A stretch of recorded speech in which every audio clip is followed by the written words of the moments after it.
Grab a seat, guys. My name's Ricky, one of the pastors here. So good to be with you guys today. Jenny, welcome to the family. Excited to have you guys join us. So open up your Bibles to Psalm 22 as you're turning there. There's just a lot of things in this world that just don't make a lot of sense. And it makes us ask this question, why? Why do we... we'll start off simple. Why do we park in a driveway, but we drive in a parkway? Why do people in Lincoln not understand that when you're turning, you don't get both lanes open to you? You just get the nearest lane. Not both of them. It's so that both people could turn into it. If you're like, I never knew that. We're talking about you. Please drive correctly.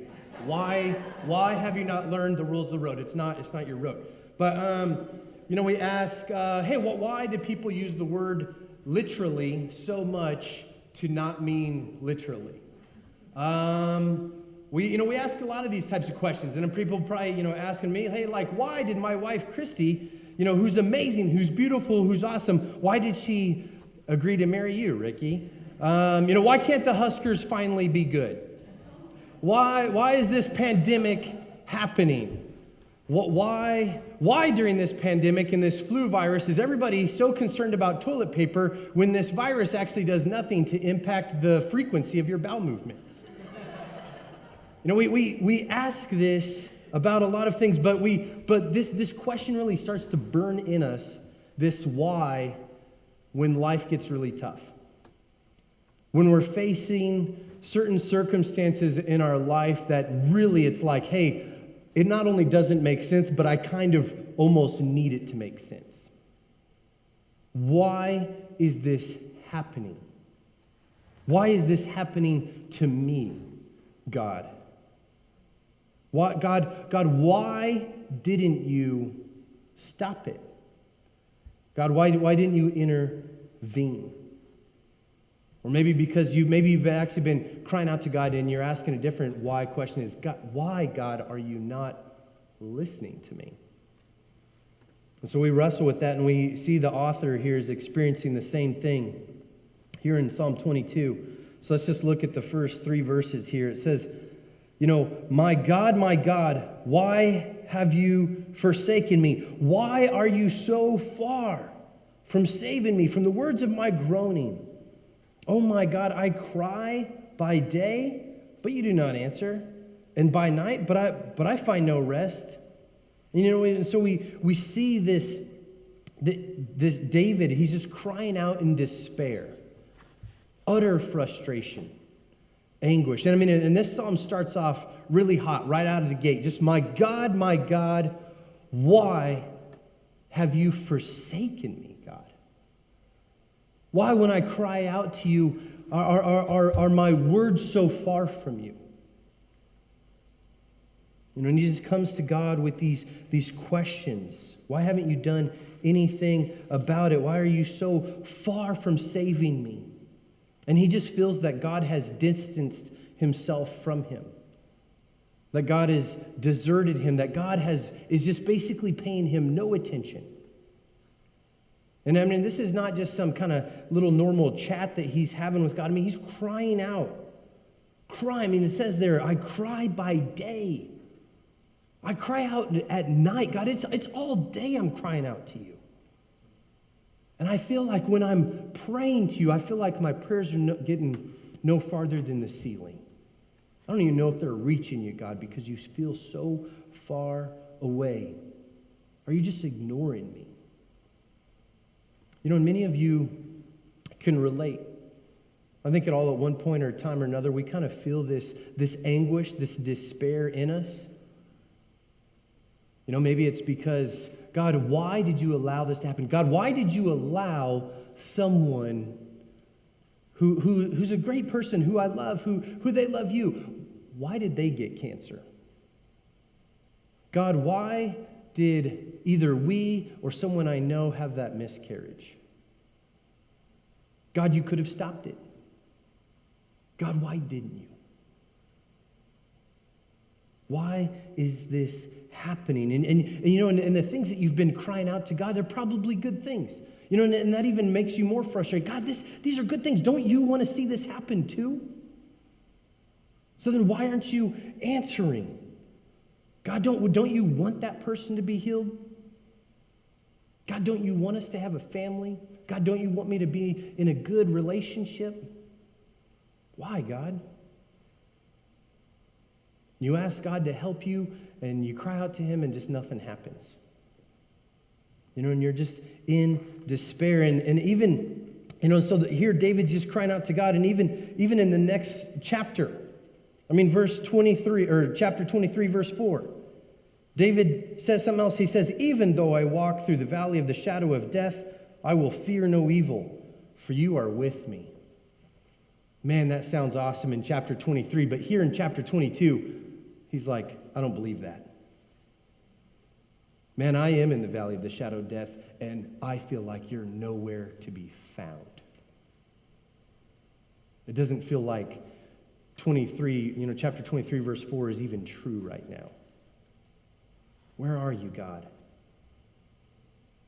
And he just feels God's nowhere around. But the only thing that actually seems to be close, God's far away. It doesn't feel like God's anywhere near him. But guess who is close? Look at verse 6. Verse 6, it says, but I am a worm and not a man, scorned by mankind. I'm scorned by the people and despised by the people. All who see me mock me. They make mouths at me. They wag their heads. And then this is what this crowd, these people are saying. They're saying, he trusts in the Lord. Let God deliver him. Let God, let him rescue him, for he delights in him. Hey, God, you're nowhere to be found. It feels like you're far away, but guess who does feel close to me? All these people that despise me. All these people that are mocking me. And in verse 16, it says that they encircle him. Verse 12, it says that they encompass him. And here's the thing. All these people that are around David, they're watching what's happening. And they're watching David depend on the Lord. They're watching David trust in God. And that's actually what's spurring them on to mock him. Man, look, he's crying out to God, and God's not answering him. Man, you're trusting in God. Doesn't seem like God's doing anything. We have, as part of just kind of like the City Light family of churches, we have a pastor's thread. And in there's a couple of people from Council Bluffs, Iowa, and they sometimes will kind of mock us for being Husker fans. And they'll say some things and stuff like that, and it's pretty annoying. And it's tough because you're like, hey, what am I going to say back? Haha, you live in Iowa. It's just like, you're like, yep, you beat us again. Boink. There's really nothing to say. And it's kind of frustrating. It stings because it's like, hey, man, that's my team. And hey, you are beating us. And that's frustrating. It's one thing to be mocked for your sports team, but it's another thing to be mocked for your God.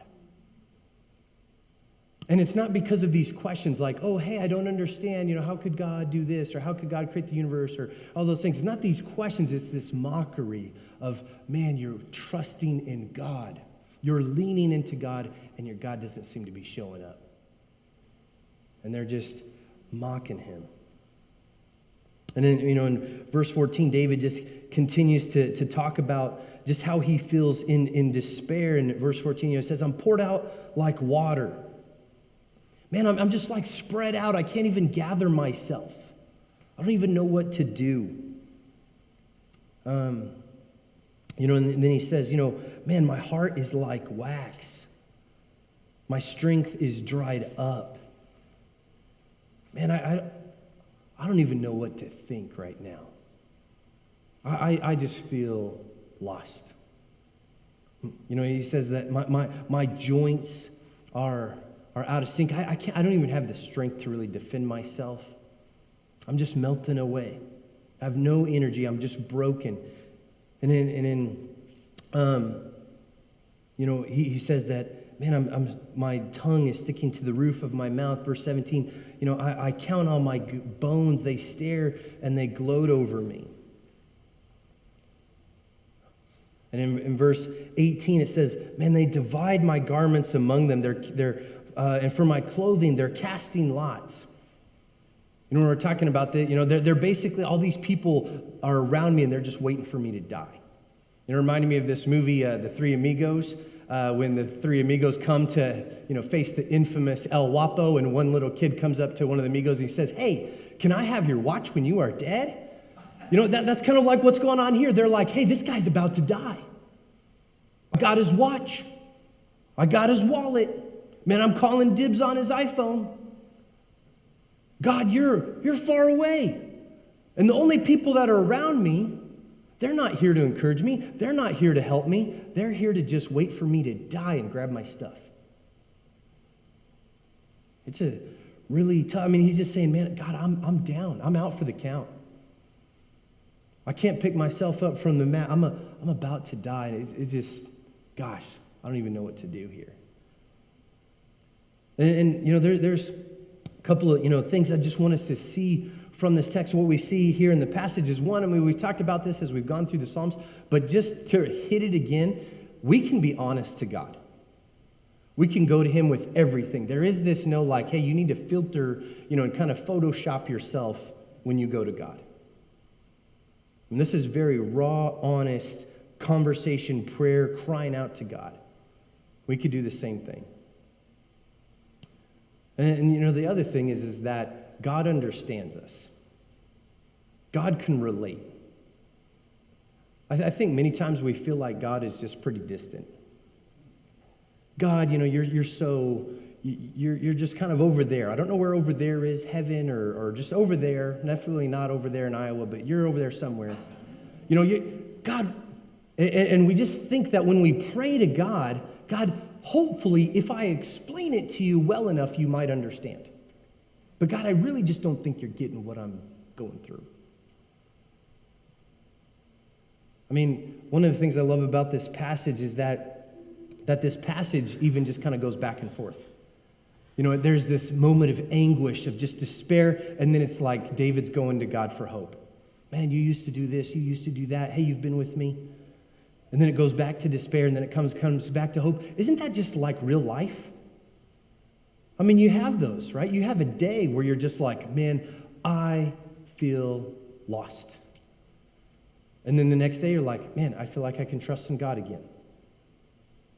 You know, it's day to day, week to week. You have your good moments, you have your bad moments. These moments where you're just leaning into God, trusting him. These moments where you're just like, I don't even want to talk to God. Right? And I just love that. It just shows us, hey, this is real life. It's real. God understands. But I want us to see more than that. You know, maybe we get it that God, he understands us and he kind of knows because, well, God knows everything.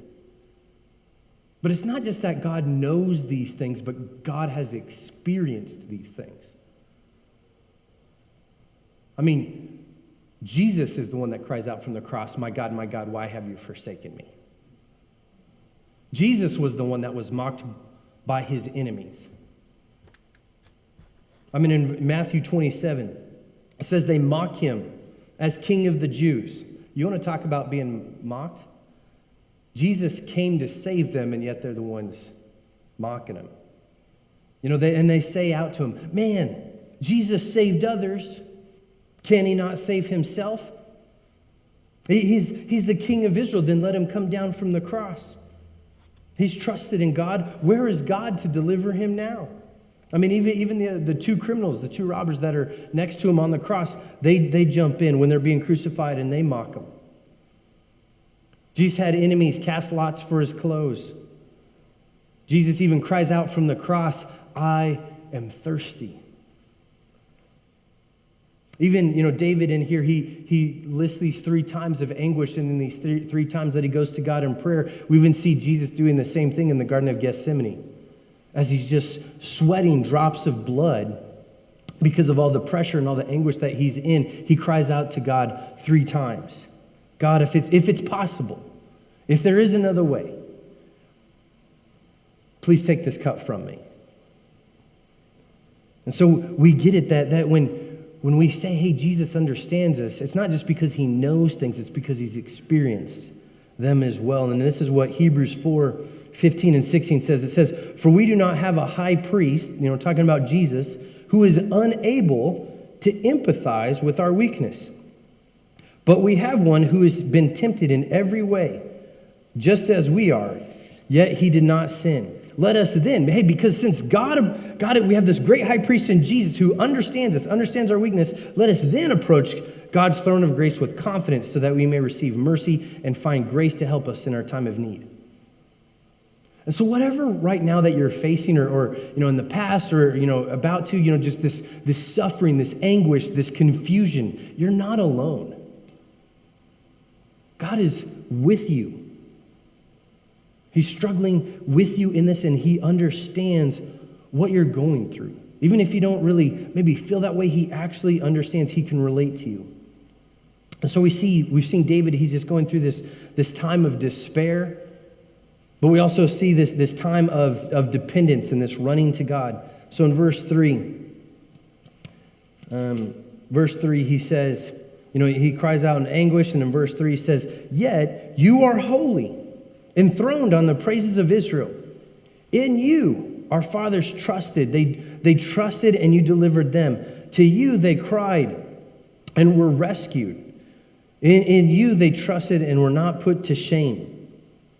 So David, he's struggling, but he's looking to God.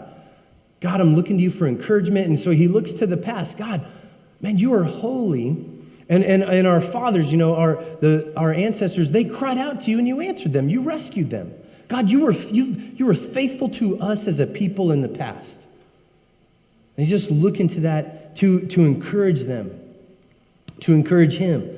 And then it gets kind of more personal there in verse 9. So he's like, "Hey, you helped them. Our fathers looked to you. You delivered them." And in verse 9 he says, "Yet you are he who took me from the womb. You made me trust you.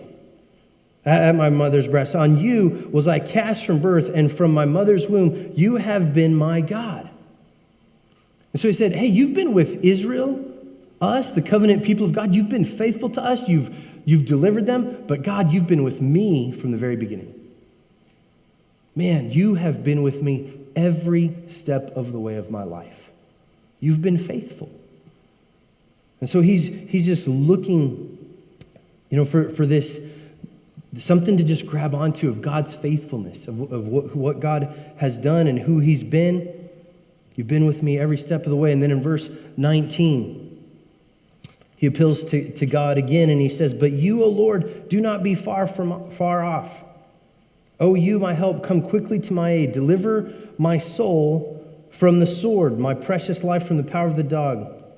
Save me from the mouth of the lion, from the horns of the wild oxen." And so, earlier, he says, "My enemies, they encompass me. They're all around me."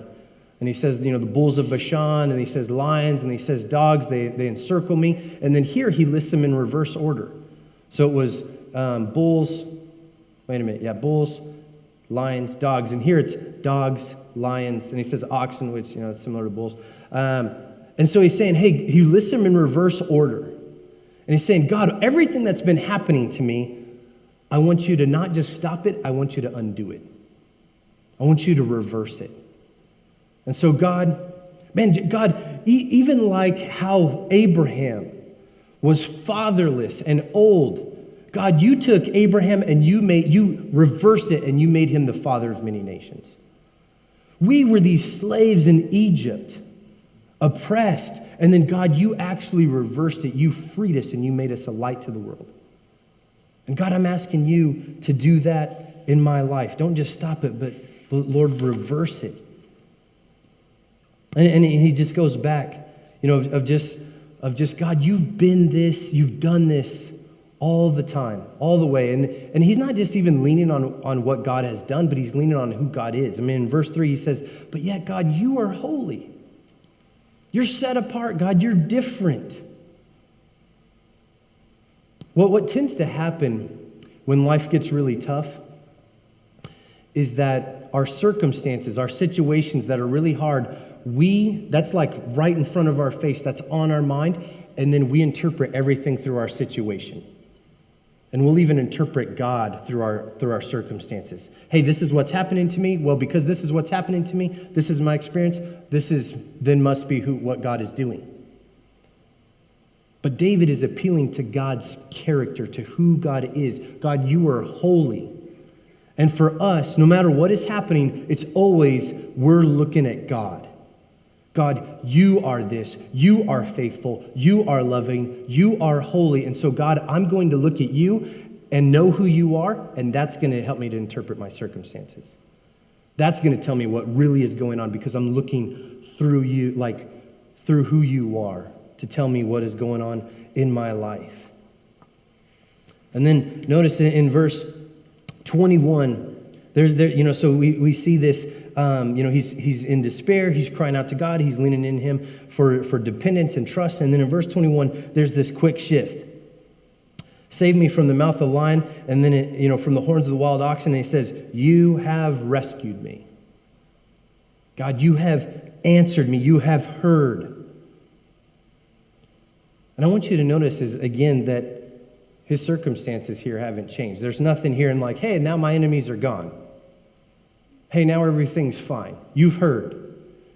We don't actually see that. It's just you have heard, and it's this quick shift in there. So did God actually change anything in the midst of that? And we don't exactly know, but hey, God, you've been faithful in the past to Israel, to us, your people. You've been faithful to me every step of the way, God. I know you're going to answer because that's who you are. You've answered us in the past. You've answered me. You've been faithful. You will certainly be faithful in the future. And he's just leaning into who God is. And because of all that, because God's going to answer, God's going to deliver, God's going to be faithful. And then he just goes on. I will, verse 22, he says, I will tell of your name to my brothers, to the congregation. All offspring, glorify him. He's asking other people to join him in proclaiming who God is.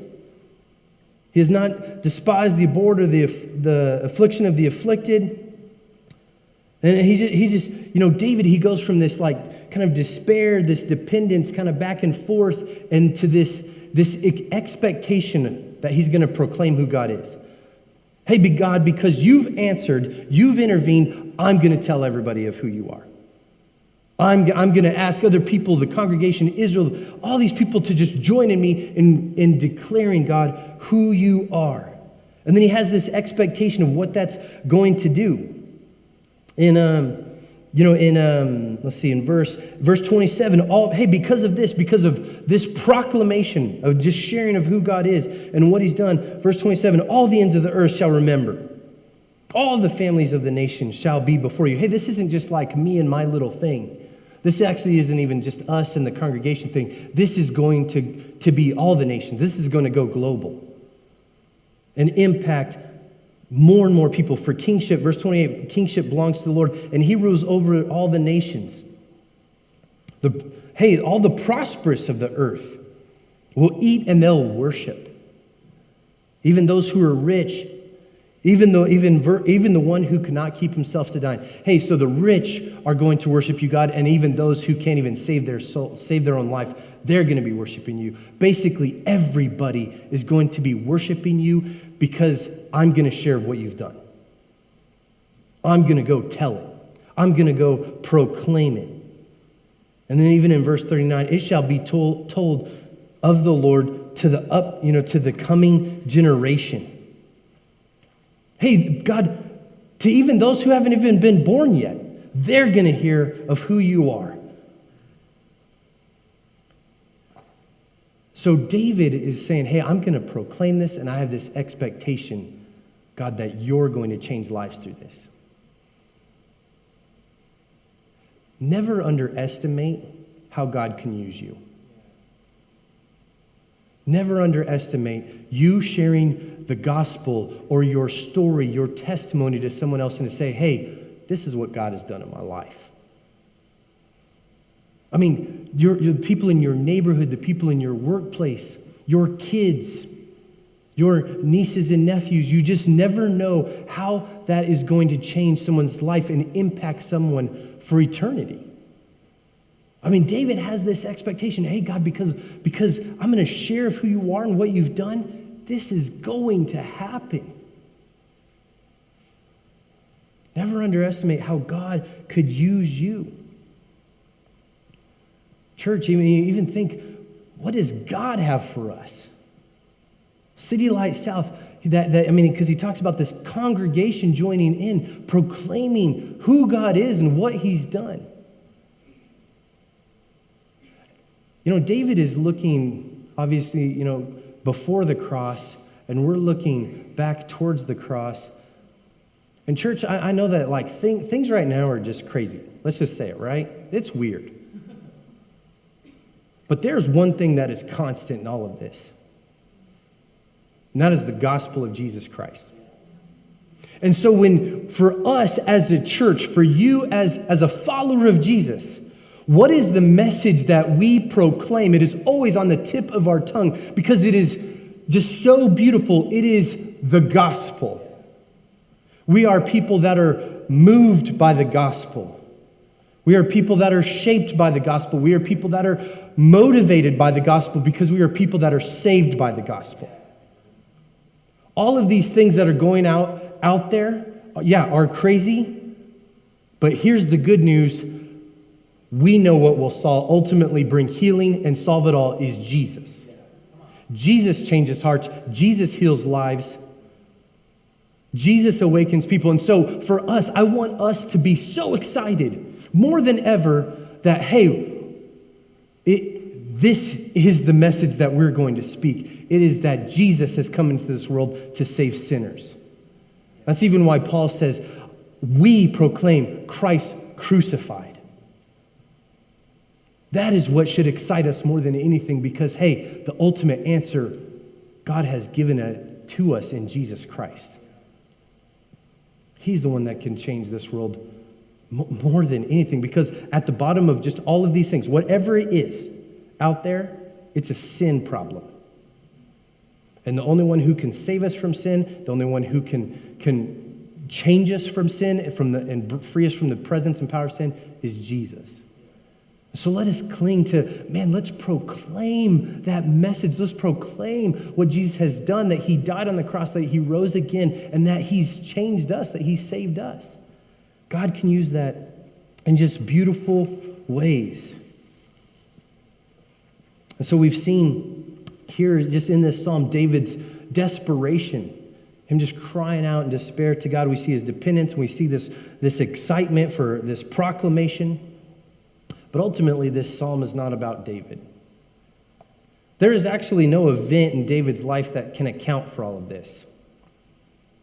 When it says there that he sees his hands that are pierced and his feet that are pierced, that actually never happened to David.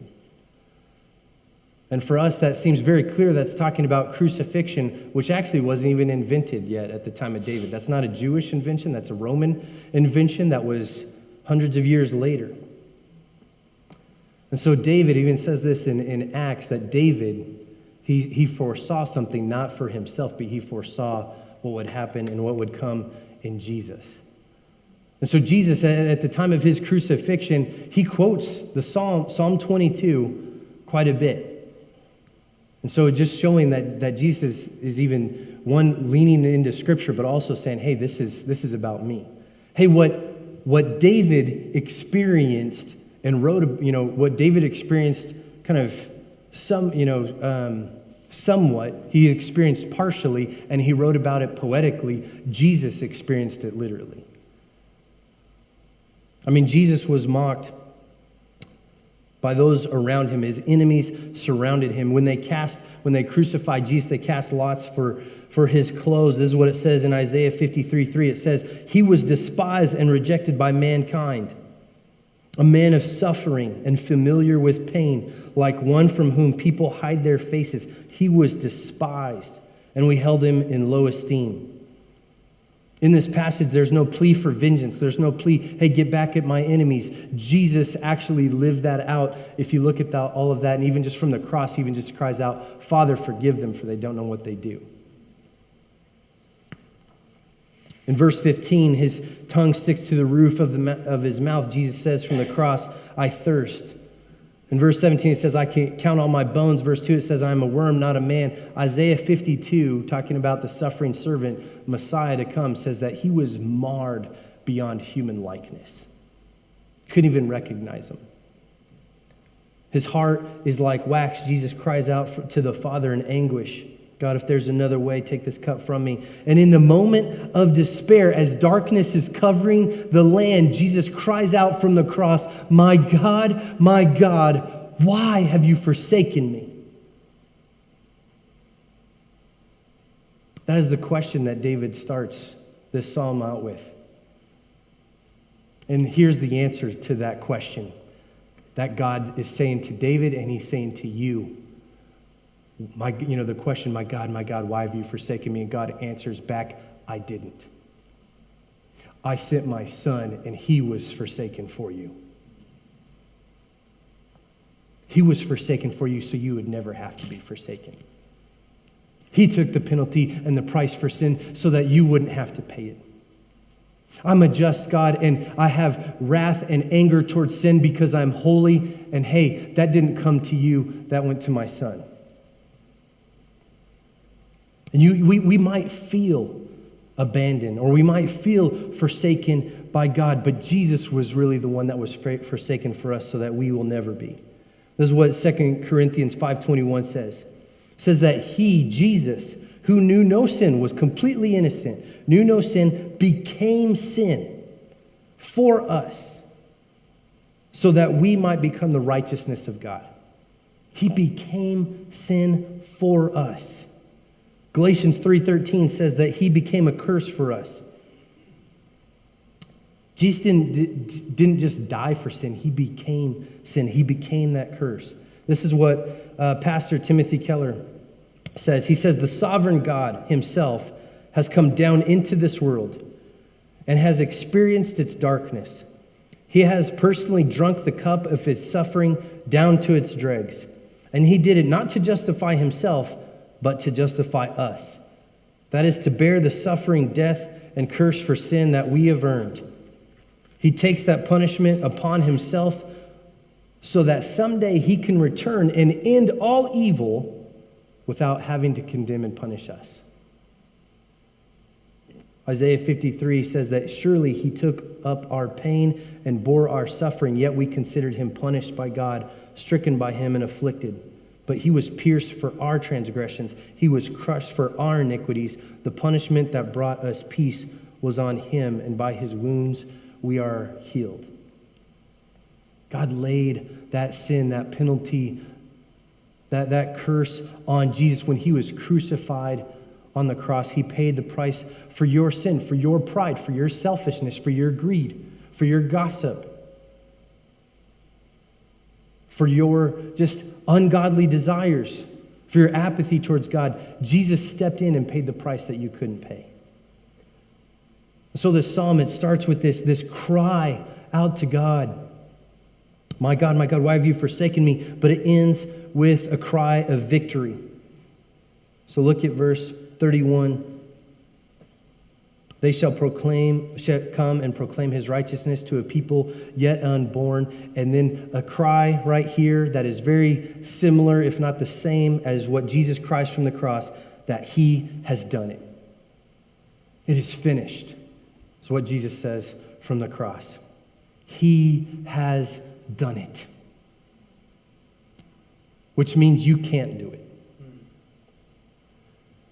I don't know if any of you ever watched the show The Voice, but in case you're unfamiliar with it, this is how the show The Voice works, is that there's 4 judges, and they sit in these chairs, and they have their back towards the singer. I mean, it's a singing competition. You try to get on there, and I don't know what you win. You just win.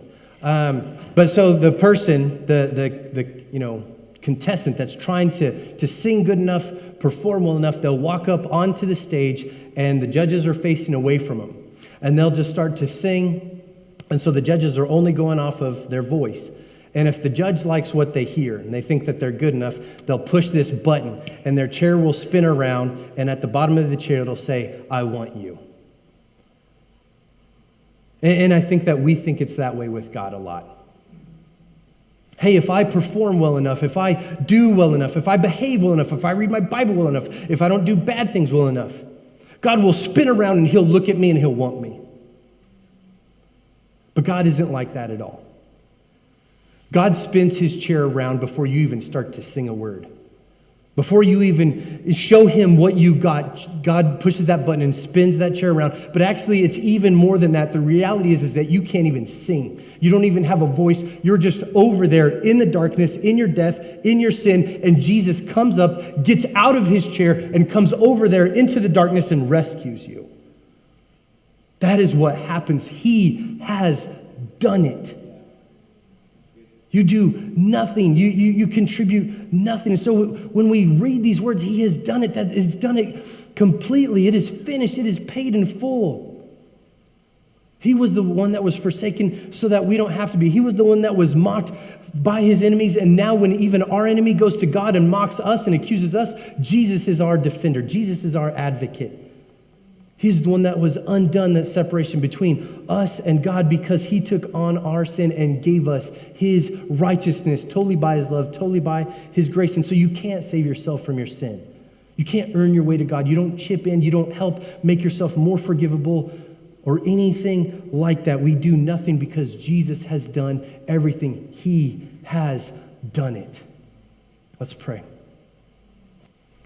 Heavenly Father, God, Lord,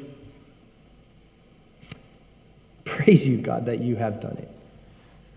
Praise you, God, that you did something that we can never do for ourselves. And Lord, I pray for anybody out there today that just, even in this room, listening online, if there's somebody that just doesn't know you, God, I pray, Lord, that they will turn to you now and just see that they can be forgiven, that they can have this relationship with you, that they can be made right with God, totally because you have done it for us, God.